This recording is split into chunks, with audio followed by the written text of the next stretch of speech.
comes to Jesus, All right. she ain't that fine. Right now. Can't have go from her head to the floor. She ain't that. I wish I had some help in here. Because at the end of the relationship, when God brings you back to your full understanding, you better be someone saying, Lord, I'm still holding on to you. Y'all better help me. I'm still. See, y'all don't want to really tell the truth, but y'all really want to tell the truth here. Because some of you don't come through a relationship that you know how it is. You know, you ain't want him to leave you, but you say, I'm still. It ain't over to the Lord says this. I'm still. Come on, y'all better stop playing. Let me go preach and get out of here. What I'm trying to tell you is that you got to still be holding on to God. With the things you have to go through. Yes. The stuff you got to give up. All right. The changes you have to make in your life. Yes. You got to still be holding on to God. Got to hold on to God. Because at the end of the day, can't nobody get you in heaven. Yes, sir. Come on, somebody. Come on now. Amen. People. People who have intentionally hurt you. People you never expected to hurt you. Family members that you never thought would walk away from you. Friends that y'all did a blood bonding. You cut your finger, they cut their finger, and you did a blood bonding, and then they turn and walk away from you. Some of you might not be that technical. Some of you do the little pinky promise. You do a pinky promise and say, we're going to be friends forever. But then they sit there, not only they break your pinky, but they break the promise. I wish I had some help in here. But when it's all said and done, when God turn around full circle and bring you back to a place of understanding, you have to say, I'm still holding on. You know why I'm preaching this message today, that I'm still holding on? Because there were people, they expected you to quit.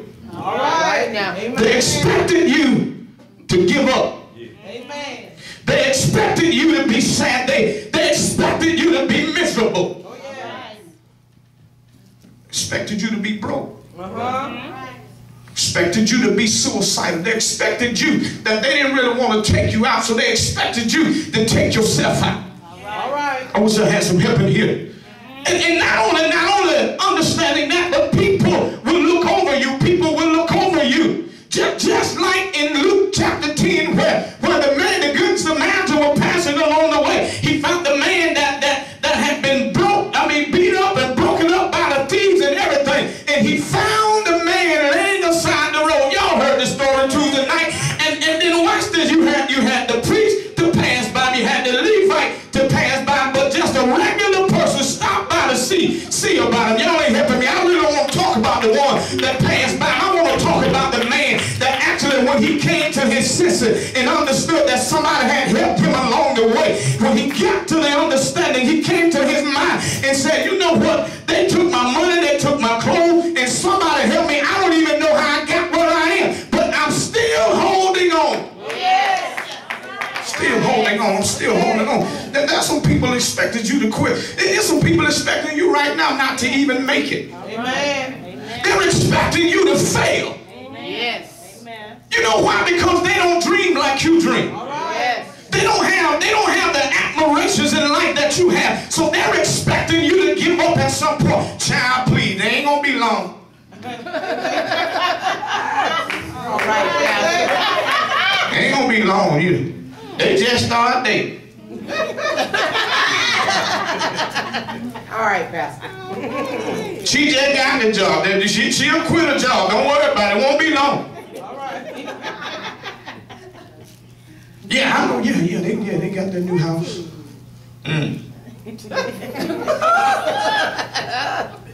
It must be one of them sovereign citizens, because I know they ain't got money to pay for it. So it won't be long before Conyers police and Rockdale be pulling up over there, pulling them out. People expecting you to fail. But if you know you got a house, and you got more money than money, and in some kind of way, it may be a day late, but the mortgage still get paid. Yes, sir. You got to come to the conclusion, I'm still holding on. I wish I had some help in here. Repo man looking for your car. You know you ain't really got the money, but he done mess around and asked you for another address, but he really was looking for yours. I'm still holding. Y'all ain't helping me here. Supervisor really know you had messed up the budget, but he messed around and thought somebody else did it, but he didn't really try to find out. He just was asking the question to be asking, but he asked you, and you the one messed up, and you told me it was a mistake in the system, and he said, well, we ain't gonna find nobody this time. I'm still holding on. Y'all ain't helping me here today. You got to get to this place where people who expected you to fail, expected you to quit, expected you to give up, you got to get to a point where you say, I'm still yet holding on. And I'm not going to let go of my faith. I ain't going to let nothing turn me around. I ain't going to let nothing stop me this time. Y'all ain't helping me here. It can't be no sickness. It can't be no bill. It can't be no person. Nothing is going to stop me from understanding what God is calling me to do. I wish I had some help in here today. When you get to a point, you're saying, I'm still holding on. Y'all ain't helping me here. And then thirdly, after you understand that you were left half dead, you were left half alive, and you get to a point now, the people expected you to quit.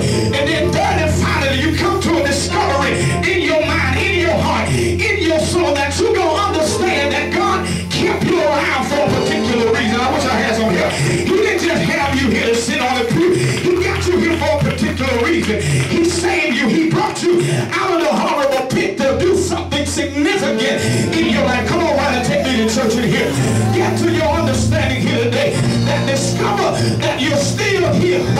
As long as you got breath in your body. I want to help somebody here and say, I'm still holding on. If I can breathe in and breathe out, that's called inhaling and exhaling. Y'all ain't helping me here. And somebody been waiting on you to exhale. Y'all remember that movie, don't you? You ought to tell them I already exhaled 10 years ago. Everything that was inside of me, I let it go. I turned it over unto the Lord. Anybody want to have service here today? I wish I had some help in here.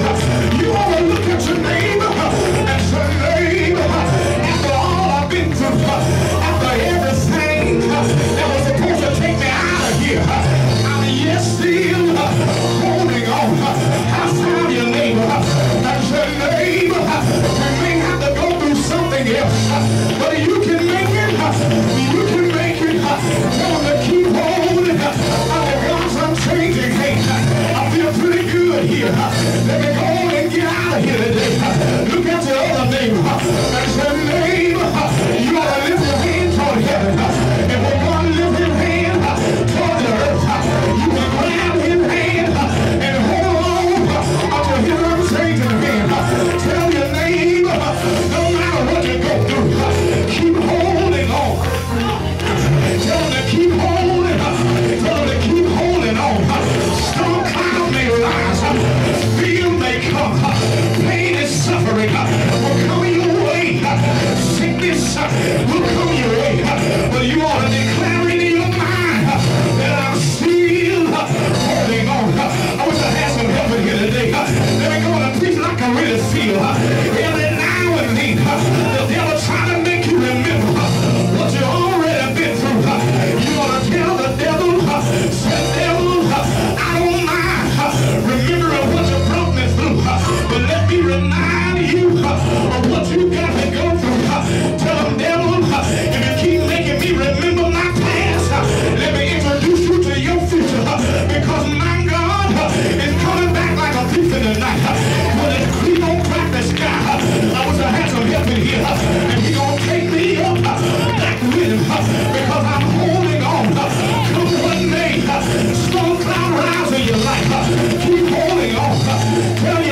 the desert to get to your destination.